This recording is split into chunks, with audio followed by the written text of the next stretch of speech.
Hey, what's good? My name is D. Elliott Woods, and you're listening to Fascination Street, the greatest podcast in the universe, hosted by the one and only Steve Owens. Yeah! AV in your ears, that's Ambush V, giving you this audio visual down the most interesting street in the world. With my boy Steve, Fascination Street, you already know. Let's get it when you whip in the Fascination Street. What do you... Welcome back, Streetwalkers. This episode is with Jaurice Smiley.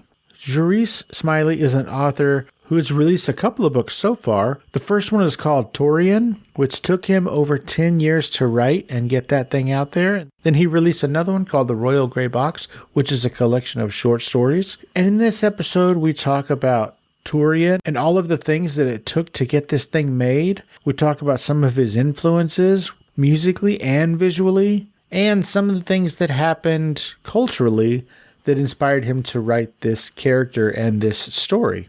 We talk about how he found his publisher and sort of the relationship that they have together. Hopefully they're going to be working together for a really long time. And then we talk about his books. We really get into Tourian and who the character is and what the story's about and sort of his overarching plans for the series of books that will include this character as well as other characters. We talk about a bunch of nerdy shit. Everybody go check out Jaurice Smiley's book, Tourian, and his other book, The Royal Grey Box, at blackgoldpublishing.com. And this is my conversation with the author of Tourian and The Royal Grey Box, Jaurice Smiley. Prepare to be fascinated. Prepare to be fascinated. Prepare to be fascinated. Welcome to Fascination Street Podcast, Jaurice Smiley. How you doing today, man? Doing great. Thank you, Steve. Doing great. 100% my pleasure. Ladies and gentlemen, this is Jaurice Smiley. He is an author of some things we're going to talk about in a minute. But first, what I like to do, Jaurice, is I like to start from the beginning. It helps us understand how the guests got from where they were to where they are. So where were you born and raised, man? Where'd you grow up? I was born in Detroit, but I grew up in PG County, Maryland. PG County is pretty much just DC extended. It's like 5 to maybe 20 minutes top from the DC line. It was a great experience growing up in PG County. But after high school, I left, ended up in North Carolina, went to North Carolina A&T, graduated from there in 2011.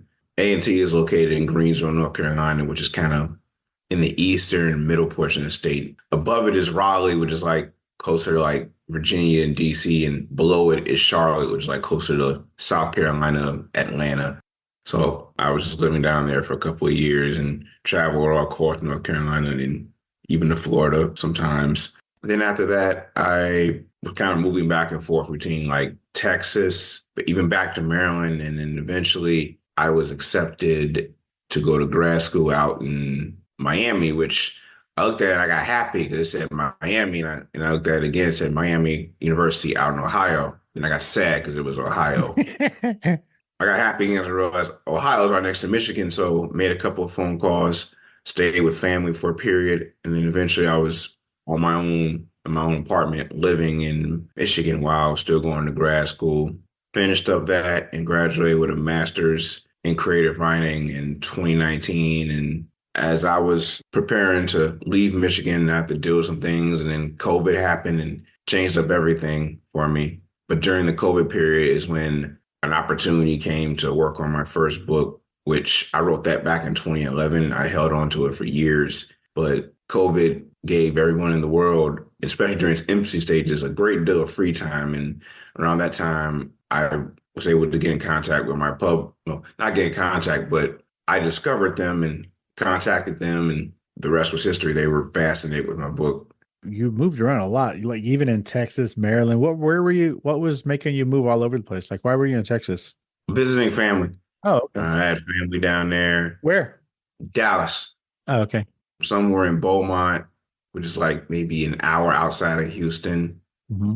Texas is a very massive state. Like driving in between certain cities is like 5 hours, which I've never experienced anything like that. Usually if I'm driving to another city, it's like 20 minutes, maybe an hour and 20 tops, but it was 5 hours just to get from one city to another. I'm in San Antonio or just outside of San Antonio, and I've been here basically my whole life. And just for example, like my brother-in-law lives in El Paso, and he drove up to San Antonio for the eclipse. And from El Paso, Texas to San Antonio, Texas, still in the same state, it's a 9-hour drive. Yeah. With a time change, even. Yeah. I actually was in San Antonio about maybe 2 years ago. I went down there to go visit a friend of mine, and he took me to an Alamo Draft House, which I'd never been to one of those before. I just saw Dune too there.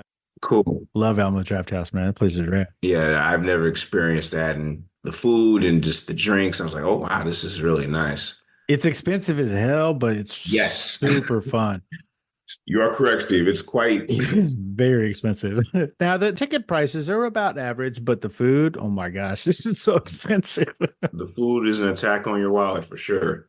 For sure. So you lived for a brief amount of time in Dallas and you were in Beaumont for a bit. Beaumont's really close to Port Arthur. Did you get a chance to go over there? I know you're a big fan of Bun B, and that's where he's from. Yes. I didn't have the chance to go to Port Arthur, but just being in Houston, like I actually stopped to go see like the Screwed Up Tape store, which I mean, I'm a big Southern rap fan. So I stopped to go see that. I was like, oh, wow, this is where all the slow music I grew up listening to comes from. And The Dirty South. yeah, like being in North Carolina, like that's the South. It's not as Southern as you guys are, but it's still the South nonetheless. So the fascination of Southern rap, I mean, I listened to it as a kid, but as I got older, there was more of it. The more South I went, and I heard more of it. And that music was and still is like a big influence on me, like Outkast, UGK, Goody Mob, 3 6. That music was and still is impressive to me. And so I didn't get a chance to go to Port Arthur, unfortunately, but I was thinking about it in my head the whole time. I was like, I'm so close to where. I bet you were.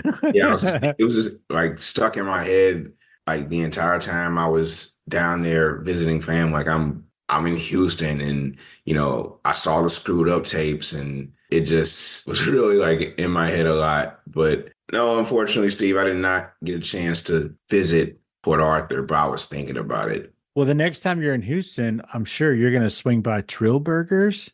That dude's got a burger joint now. Yeah. And everybody's going, dude. Like Shaq goes, like everybody goes.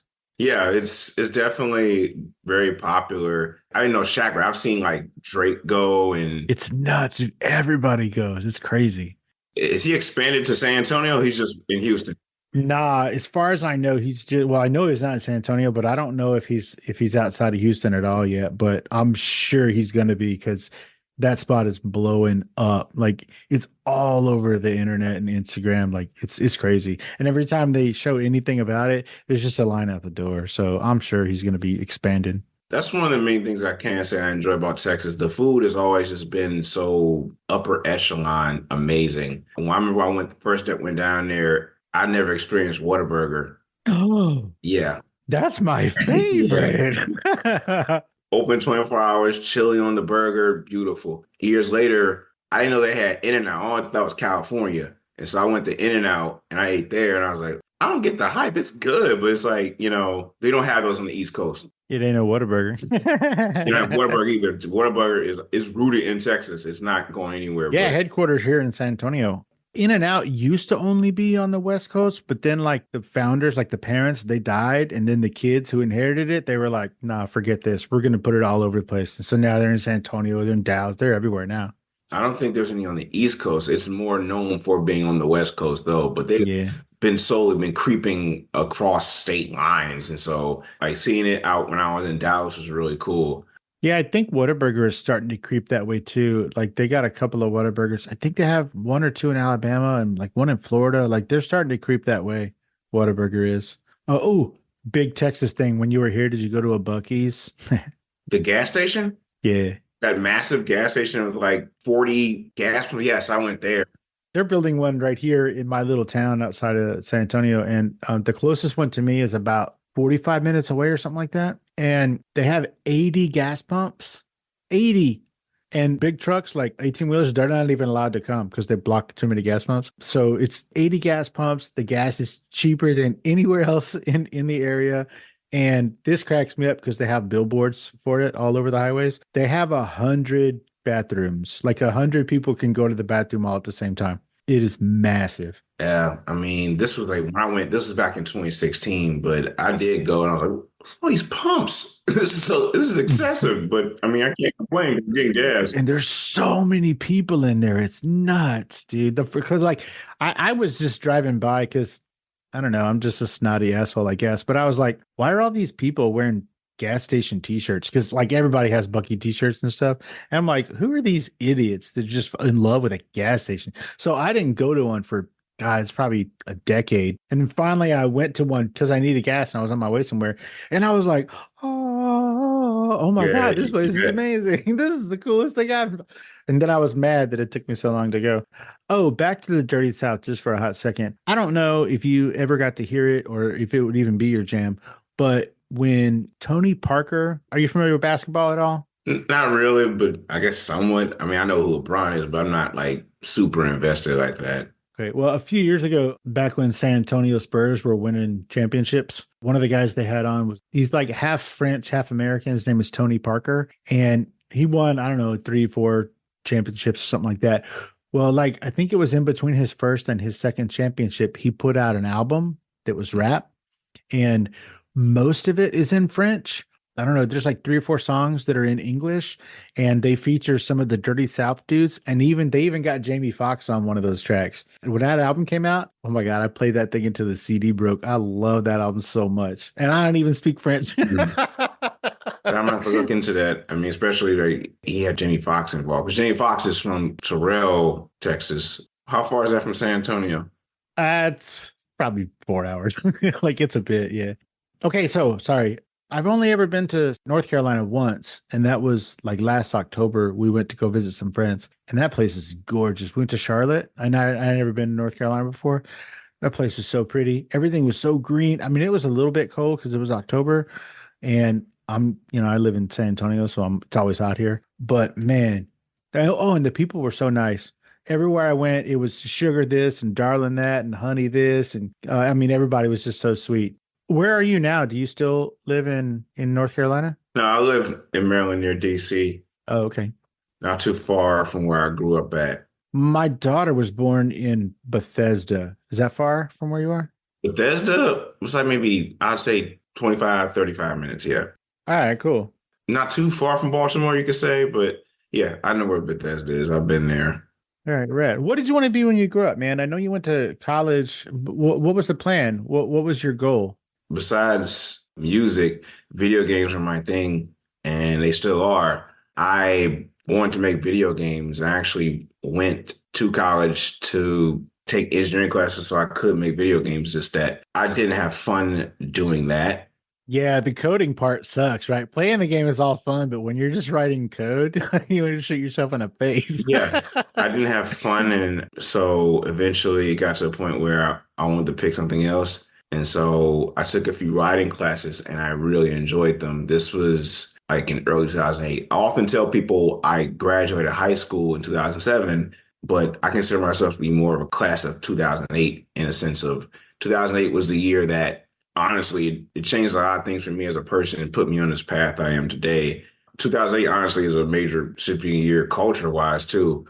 After taking the writing classes, I really enjoyed them, and I came back home, and then a couple of months later, The Dark Knight came out, and that movie captivated me and captivated the world, and I really enjoyed it. And after watching it, I knew I wanted to write.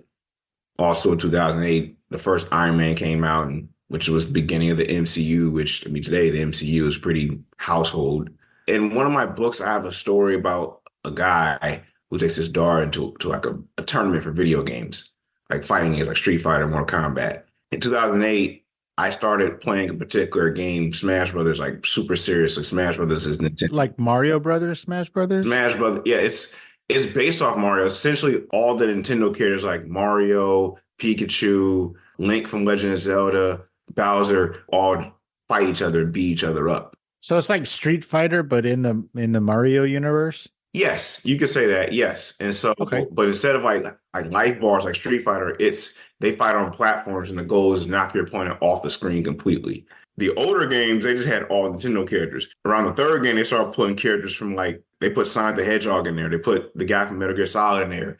I would love to beat Sonic the Hedgehog's ass, like in person. Personally, I just want to fight that guy. I hate him so much. Yeah. By the fifth game, you have Ryu from Street Fighter beating up on Kirby, but the third game came out in 2008, and I played that game a great deal, and I got really, really good at it. So much so that you were competing, like for money, right, in tournaments and things. Yes, and I was like one of the better players in the state when I was like super active. I don't play as much anymore. I still have a lot of great friends that still do it. I just don't do it anymore because I'm not gonna say I lost interest. It's just my focus has shifted to other things like my books and other categories of life. But I still have a great deal of respect for it. That competitive journey started in 2008. That was the year that really started me as an individual to want to write more and be more creative and challenge myself. Hey, Streetwalkers, here's a word from our sponsors. Introducing Loom Stupid, where fashion meets quirkiness. Whether you're looking for statement tees that spark conversations or funky pieces that add whimsy to your outfit, Loom Stupid has got you covered. Join the fashion revolution and express your unique style with Loom Stupid. Visit our exclusive website at www.loomstupid.com and discover a world of fashion that's brilliantly bizarre and undeniably chic. New designs are being added all the time. Loomstupid.com. Get your whimsy on with Loom Stupid. Because being silly is the new stylish. Let's get back into it.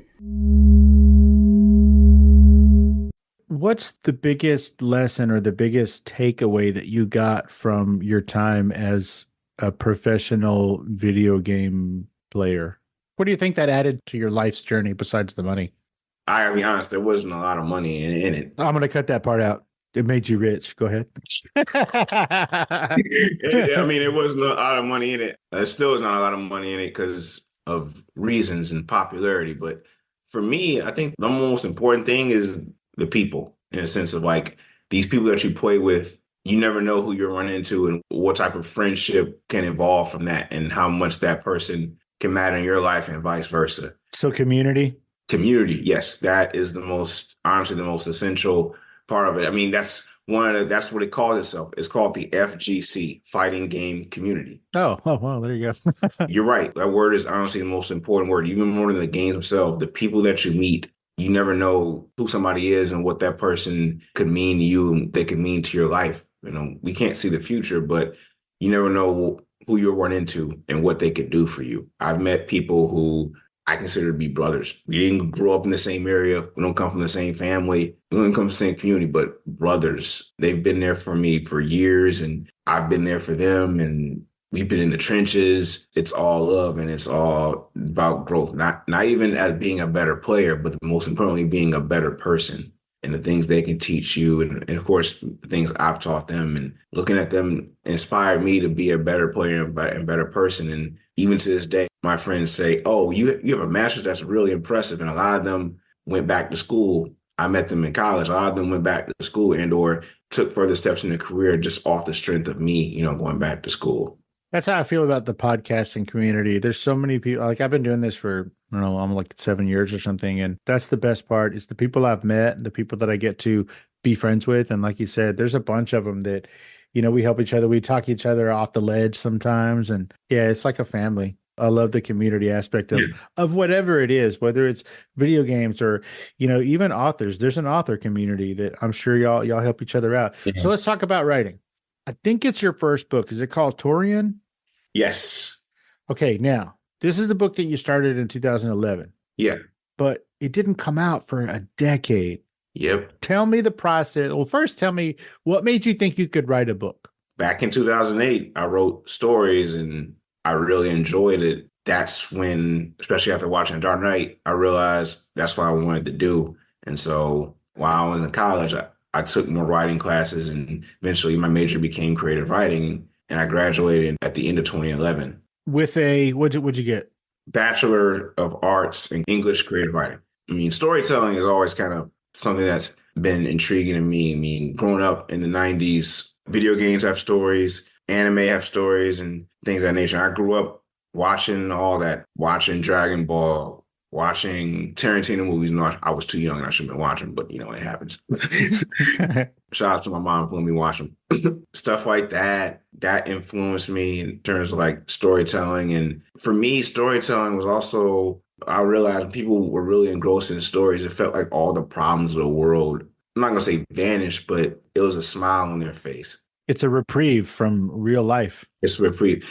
I feel like escapism has such a harsh label to it. But if you're enjoying what you're doing, I wouldn't even call it escapism. There's this phrase, I think it goes something about if you're having fun, it's not wasted time. I know what you're talking about, but I can't pull up that quote either. But yeah. So when I was a little kid, my dad, he was a musician and he wrote a song with me. Like he said, hey, let's write a song together. And I was a little kid, like I was like 5 or something. And he was like, what do you want to write about? What do you like to do? And I was like, well, I just like to read. That's it. And so we wrote a song about reading. And he was like, well, what do you like about it? And exactly what you're talking about now is the escapism. And it wasn't necessarily escapism because, like you said, that sort of has some weird connotations, but it was more about the adventure, and like, I don't remember the whole song, but some of the lyrics were like, when I pick up a book, it takes me far away, where I can climb a mountain, where I can smell the hay, a captain on a pirate ship in a galaxy far away. Like, it was just all this adventure that, for everybody, to an extent, but especially when you're a little kid, you don't have any control over what you're going to do. You don't get to go to Disneyland. You don't get to do whatever because, you're a little kid. You don't have any control or any money, but you can pick up a book and you can be transported almost instantly to a different world, to different characters, to a different time. Reading and writing. I mean, I can't write for shit, but dude, if it wasn't for reading, I don't even know where I'd be. So hats off to you and all the other authors out there who give us these escapes, these adventures, these places that we can go and still be home for dinner. I feel the same way. And the quote is, the time you enjoy wasting is not wasted time. Who said it? Bertrand Russell. Bertrand Russell. Got to. Yeah, Bertrand Russell. Cool. How come you didn't give up? A lot of people will, you get 4 or 5 months into something and you're like, Jesus, I'm still not done. And then people just quit, especially people nowadays. People just quit everything all the time. How come you didn't quit? I mean, it took you 10 years to get this book out. Why didn't you quit? Because I enjoy writing and I knew this is what I wanted to do. And so, I was dedicated to it. Something I learned from my dad. If you want to accomplish a goal, stay focused on that. Everything else is irrelevant. Even thoughts of giving up. Never let anybody tell you what you can or can't do. So I really wanted to do this and I did it. If I understand correctly, your father passed recently? Yeah, November 2021. I'm sorry about that. Yeah, thanks. Did he have a chance to read Tourian? I don't think he had a chance to read it. He probably did. He really enjoyed it. It meant a lot for him to tell me that he liked it. And it meant even more for me to tell him that I saw him as a superhero because the main character is a superhero. But there was a 10-year gap between, and like in the original story, you'll never see that because it was different. Different is a synonym for worse. When I first wrote in 2011, it was bad. Well, everybody's first novel is bad, right? I mean, yeah, it was. Usually, the first one, yeah. I mean, most people throw away their first novel and just start on something else. Yeah, I get that. That 10-year period I had to do research. My main character is a Black woman, so I had to talk to various Black women that I know and read books. And I was in school. I actually stepped away from it for a period of time and wrote other stories. I've taken some writing classes and I'm friends with a few authors, and one of their biggest suggestions for authors who are struggling or are really not even sure about a book is that whenever you get to a stopping point, even if you finish the whole thing, but you're still not sure if it's what you wanted it to be, just put it in a drawer and forget about it for a year. And then in a year, go back to it and pick it up and read it and see if it is what you thought it was and if it's what you wanted it to be. Is that kind of what you did? Was sort of just like take a break from it and then come back and then see where you were at? Yeah, I took a break from it. I wouldn't say I did a year break, but I did take a break from it and focus on other things. They are correct, though. Taking that break is vital for the creative process because you don't want to overwhelm yourself and or obtain writer's block. So that 10-year gap, it was helpful. I learned a great deal from 2011 to 2021, and it helped me out when I went back to it. Nice. Is the character's name Tourian? The main character, her name is Whitney, but Oh, okay. the person that gave her the suit, their name is Tourian. Okay, gotcha. Whitney, you said she's a black woman. What is the story? I mean, no spoilers, obviously, but what's the synopsis? Like, give me the elevator pitch. Sell me this book. I would say it's about this teenage girl out in California who has to fight her friends who are possessed by aliens, while also dealing with like systemic racism in the process. Racism against the aliens or racism against the black community? Against her and her friends, yes. I would say that would be a 60-second pitch. A teenage girl possessed by an alien has to use the alien's gifts in order to overcome evil aliens. So there's good aliens and bad aliens? Yes. Okay. Yeah. And overcome other evil aliens and systemic racism at the same time. Gotcha. Now, this book, it's not a one and done, right? Like you plan on releasing a couple in this series. Is that right? Like 2 or 3? Yes, I've actually already written a sequel. It's just like the Marvel movies, there's other characters and other locations that their stories have to be expanded upon in order for me to touch on the sequel. I've actually written all of the characters that are connected to Tourian at this point. They just have to get developed and edited and get covers made, which is going to take some time. Do you have one of those weird walls in your room with like push pins and character names, and then there's yarn going from this person to that person, and they're all connected like some crazy? My phone and my computer allow me to do that. I have like 18 notes, 20 tabs, like documents upon documents on my laptop. So between my computer, my iPhone, that's where all that information is. I got like 18, probably even 30 notes in my phone about character ideas, story ideas, things of that nature. You're going to write all these different characters sort of separately, and then are they all going to come together in the finale, like sort of a Avengers style conclusion to solve whatever the problem is? That is the goal. In my case, I have one character in California, I have another character in Detroit, I have a character in Virginia Beach, and I have a character in Atlanta. All those are cities and/or environments that I've visited. So I'm expecting a Dallas character or a Houston character. You better get a Texas character in there, man. I can actually see myself making a character in Dallas or in Texas. The thing is, though, I wanted to avoid New York, Steve, because you think about most superheroes, they're all from New York. X-Men, upstate New York. Punisher, New York. Captain America, New York. Avengers headquarters, New York. Spider-Man, New York. I wanted to avoid that at all costs because it's just so cliche. I just felt like that's been overdone. I mean, no disrespect to Big Apple. I actually went there a few times in the past couple of months, and it was really amazing to be in New York. Expensive place. You have to pay money to get into the city. We've been to New York City, like, I don't know, 4 or 5 times. We never stay in New York. We stay in New Jersey because we can't afford to stay in New York. I mean, that's what I do too. I get a hotel out in New Jersey and just drive to New York. But even just to drive into the city, you're paying money. Yeah, we stay in Rahway, New Jersey, which is it's like, because we take the train into the city, and so it's 5 or 6 stops away from whatever, Madison Square Garden, whatever that is. And Rahway is amazing. It's affordable as hell, and they have the best pizza I've ever had was in Rahway, New Jersey, not in New York. Yeah. Okay, so what's the timeline? I mean, I know you probably don't even know how many books it's going to be because you have all these characters to develop and a story to tell, but what's the timeline? Like, when do you think you're going to, put a button on this whole series? From beginning to end, I mean, my first book was 2021. Royal Gray Box is not connected to Tourian. It was just something I wanted to make after I had short stories sitting around I thought were interesting. We're going to talk about Royal Gray Box in just a minute. I want to finish on Tourian, the Tourian saga first. What are you going to call it? I haven't really given that thought.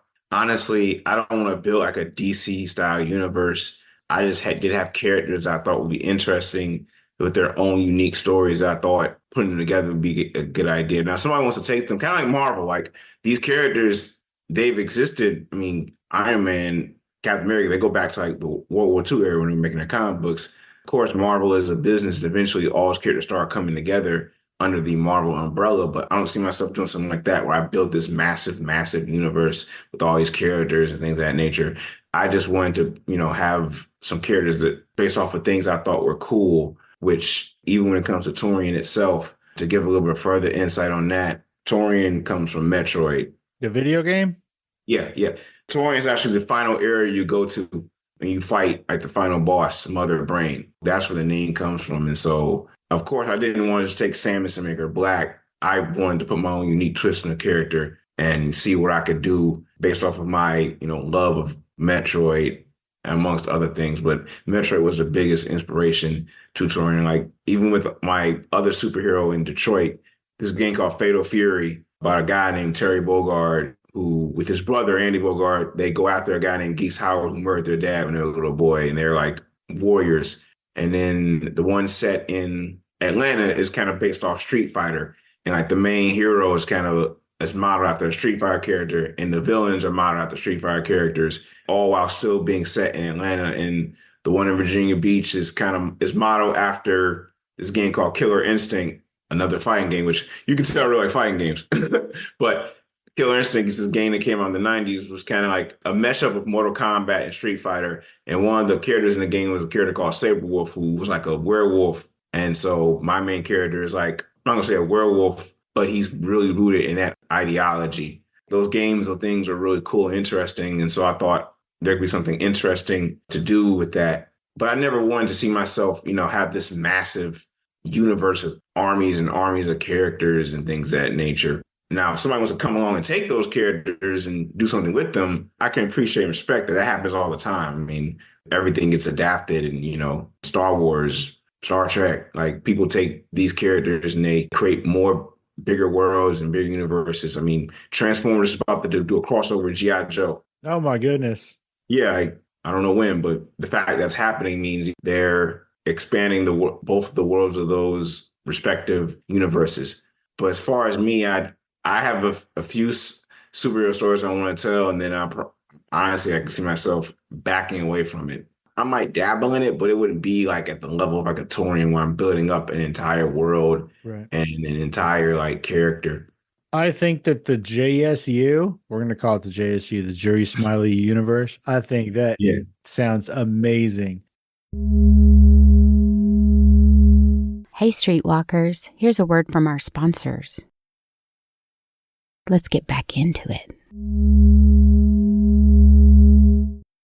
When do you think the second book in the JSU is coming out? I'm aiming for next year. 2025? Yeah. The one set in Detroit, aiming for next year. The one set in Detroit, it's similar to Tourian, but it's more comedic. The goal of that story is to get you to laugh. It's superhero based, but it's more like comedy, fourth wall breaking. The main characters are aware of the fact they're in a book. Deadpool was the biggest inspiration besides the game Fatal Fury. Just comedy in general. I wanted to make people laugh because comedy is such an amazing tool. Comedy can break barriers and you can bring people together through comedy. That was one goal I wanted to accomplish, to get people to laugh. I feel like if I can't get people to laugh with that, then I kind of failed. But I'm working hard to make sure that the comedy is there and it's something that people can enjoy. So I'm aiming for 2025 for that one. And then after that, the one set in Atlanta, maybe 2026, I have to go back and work on that one. Wow. Ambitious. Yeah. I mean, they've already been written. At this point, it's just getting them edited and getting other stuff done to make sure that everything is legit. Gotcha. Let's talk about the Royal Gray Box. I have absolutely no idea what this is, but I have a hunch that based on your extreme love of video games, that the Royal Gray Box is either a PlayStation or a Nintendo, because those shits were gray boxes. I never thought that connection. Well, the title comes from, actually, it does come from a video game. There's this game called The Orange Box. It was a game from Valve. It was like a compilation of 5 games in one. Hence, this book has 5 short stories in it. Show me the cover again for the Royal Gray Box. That the house you grew up in or the house you were born in? No, this house is in Detroit. It's the house that when my dad and mom first got married, my dad purchased it in Detroit. But we moved out. I was like maybe 1 or 2 years old. But this is the house that we were all very first living in Detroit. And this is my oldest brother. He lives in Baltimore now, but he was in this house and he remembers it way more than I do. But the Royal Gray Box, the title comes from that game, The Orange Box. The color gray was just something that I thought was kind of cool. Royal comes from my brother. His first name is Julius. he likes to call himself Caesar sometimes, Julius Caesar, and Caesar is royalty. So that's where that came from. So it was kind of just a mashup of those different ideas. So it's a collection of short stories? Yes. Are they all by you? Yes. It's not like a Stephen King novel where all horror or thriller. No, they're each different in their own way. And in between the short stories are pieces where I have other people come in. I did some cleaning up. Friends of mine that I met through my competitive gaming days come in and write about different topics. Like I got one friend write about how to deal with stress, and another friend write about a situation where I was living with him. And one night while we was out in Greensboro, we came back home and saw that the driver's side front window of his car was completely busted open, like shattered. His car was parked and we were out. The very next day, his dad showed up and he had a whole bunch of equipment and like new window. And so his dad came in and installed that. I didn't see him do it because I had to head out. But when I came back, it was brand new. You couldn't tell anything happened to it. And this was on a Mercedes. So I was like, oh, wow, your dad came through and fixed it with relative ease. That's in there. And that idea came from Big Sean, the rapper. He has an album called Detroit. And on the album, between like the songs, he'll have people come in and talk about the city of Detroit and their experience, what it means to them. I didn't want my friends to write about me. I felt that was too self-absorbed to do that. So I just had my friends come in and write about things I thought would be interesting to talk about. So whether it be like how to deal with stress, a situation in which, your dad came through and helped you out, and the last one was about going to a tournament and what it means. And the friend who wrote that is legit like one of the best players in the world at the game I used to play. One of, if not the best players in the world. So get his perspective on it was really cool. And that was about Smash Brothers? Yeah, he was like one of the best players in the world. He doesn't play as much. He had to stop for health reasons. The real money nowadays is in streaming, like Twitch and stuff like that. And he makes pretty good money doing it. But when he did play, when he was active, he had no health issues. He was insanely good. It was scary. Living in North Carolina, there was nobody even close to his skill level. That always fascinated me. Like, it wasn't like we were in North Carolina, every player was as good as him. No, it was like he was mountains upon mountains surpassing everybody that played. He told me a secret. I was like, that's all you do? Just go on YouTube? He said, yeah, just go on YouTube and watch videos. Like, all right, okay. And I started doing that. He actually taught me, and that's how I got really good as a player, because he showed me like strategies and like how to really play the game and understand it. And that's what I meant in a sense of like community. He didn't have to do that, but he did it. Right. He was already well established, but he took the time to just show me. So his name is Kevin, last name Nanny. Shout outs to him. Really great dude. So what made you decide to do this collection of short stories? Like what made you decide to do this project? You got so many other things to work on. Why this? Well, there were some ideas and actually stories I was sitting on for years that I wanted to just come up with. I've been playing around with it, but then when my dad died, I didn't know if I could write anymore. One of the short stories in the collection I mentioned is about the guy who I was living with, whose window got busted. His father came in. He actually called me when my dad died. Like, my dad died on a Wednesday. He called me on Sunday. We talked for 2 hours. And he was the one who told me I need to start writing again. And I was like, all right, I'll start writing again. This is what came about during that process of healing and just, trying to be creative again. That's how I was born. I toyed with the idea, but after that situation and my friend Taylor telling me to write again, and this is what came along. Everything else has been written already. Like all the superhero stories that I want to publish at this time, I'll say, have been written already. They just need to be edited and cleaned up. But a lot of these short stories in this collection, they're brand new. Or they were stories I wrote years ago. I just cleaned up and improved upon. That's how it came along. I mean, grief, people channel their grief differently. I mean, I can't speak to how everybody handles it. Some people handle it in healthy ways. Some people handle it in unhealthy ways. Fortunately, I handle it in a healthy way because it's easy to kind of slip into that abyss of unhealthy coping methods, Absolutely. Tell me about your publisher. Black Gold Publishing. They are located in the Virginia Beach area.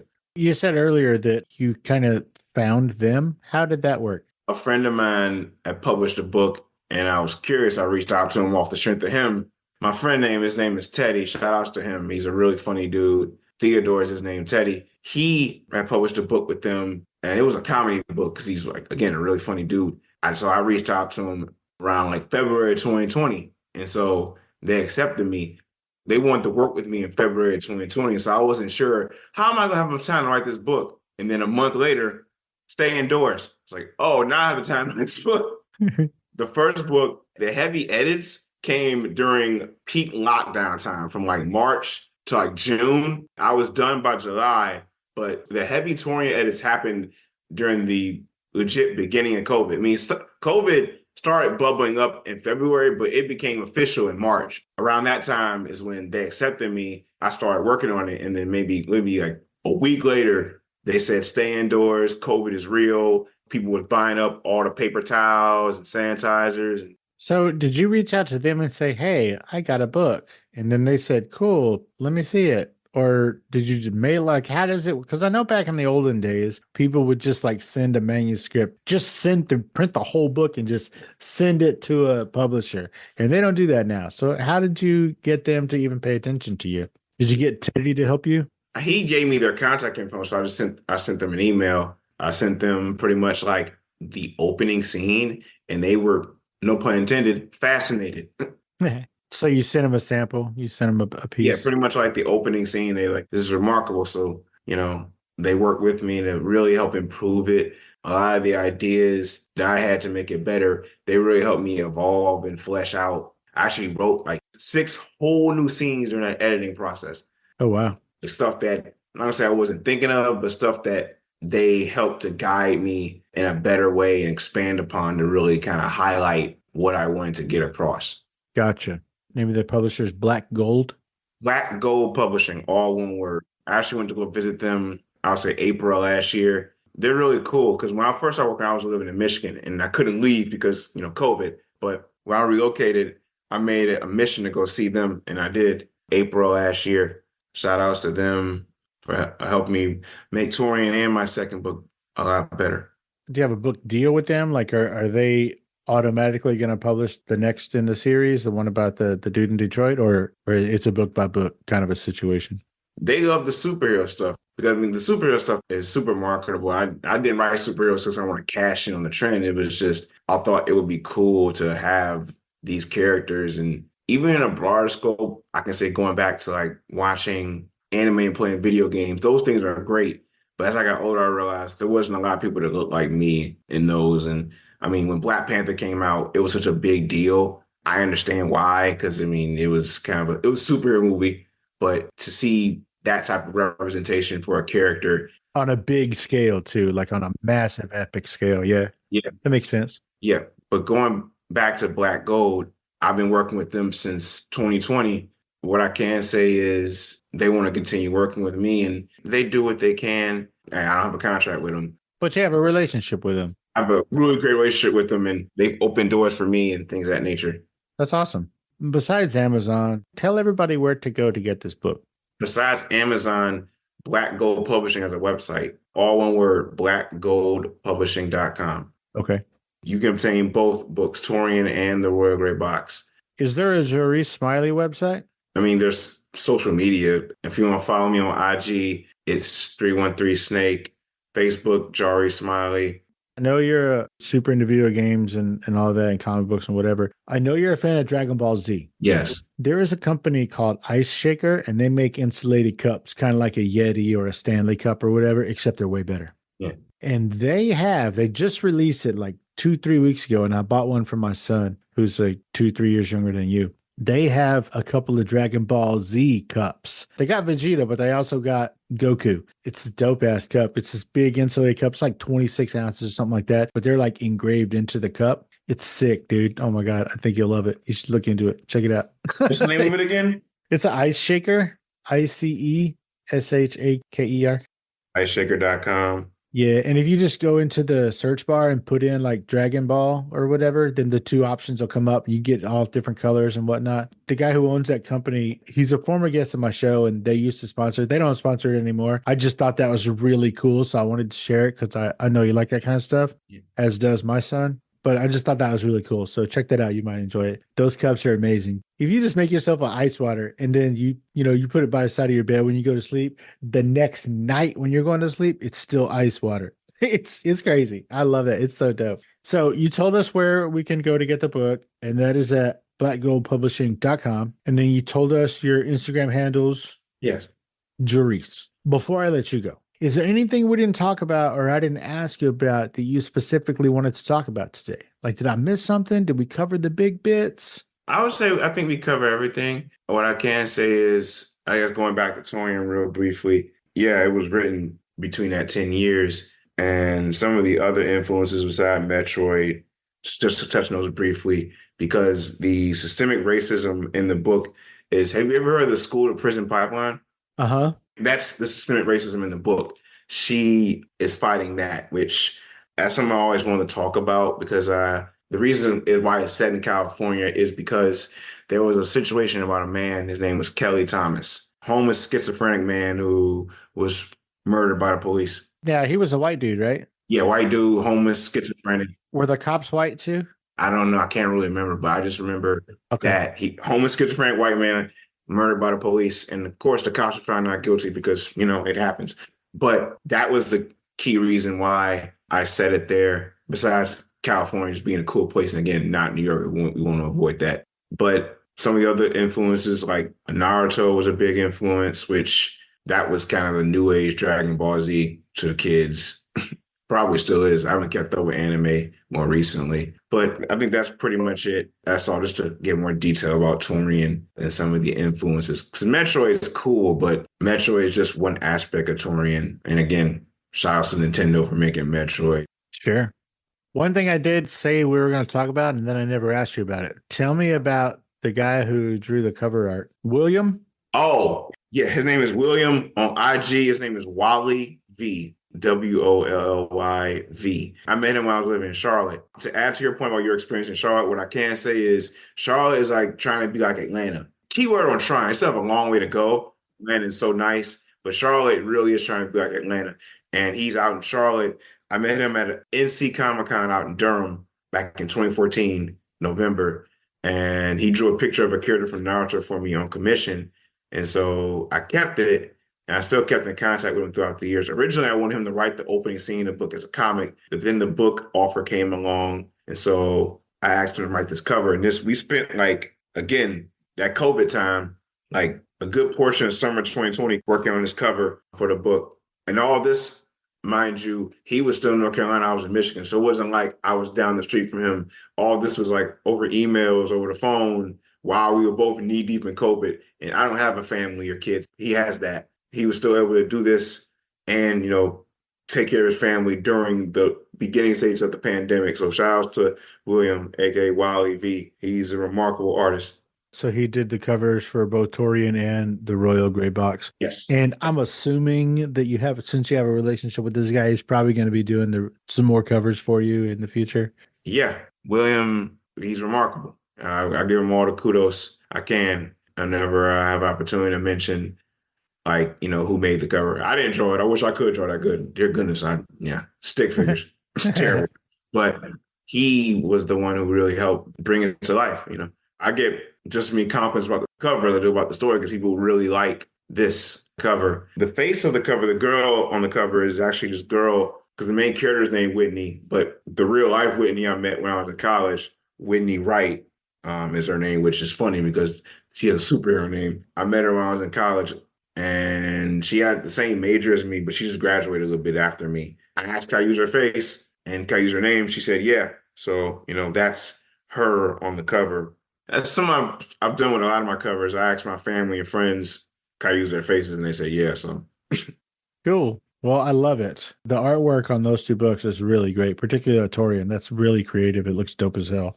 Jaurice Smiley, thank you so much for taking the time out of your busy day and your hectic writing books and trying to make people laugh schedule to hang out and let us get to know you a little bit better on Fascination Street, man. I really appreciate it. Thank you, Steve, for allowing me in your space. Fascination Street podcast. Amazing. Thank you. It was 100% my pleasure. Dude, that's it. Dude, thank you so much, man. You have a great rest of your week, man. Go out and enjoy some outside times. Be an outdoor kid.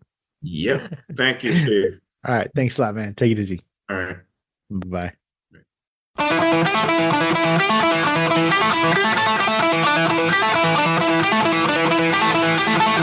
Opening music is the song FSP Theme, written, performed, and provided by Ambush Vin. Closing music is from the song Say My Name off the 2021 album Underdog Anthems, used with permission from Jax Hollow. If you like the show, tell a friend, subscribe, and rate and review the show on iTunes and wherever else you download podcasts. Don't forget to subscribe to my YouTube channel. All the episodes are available there as well. Check me out on Vero at Fascination Street Pod and TikTok at Fascination Street Pod. And again, thanks for listening.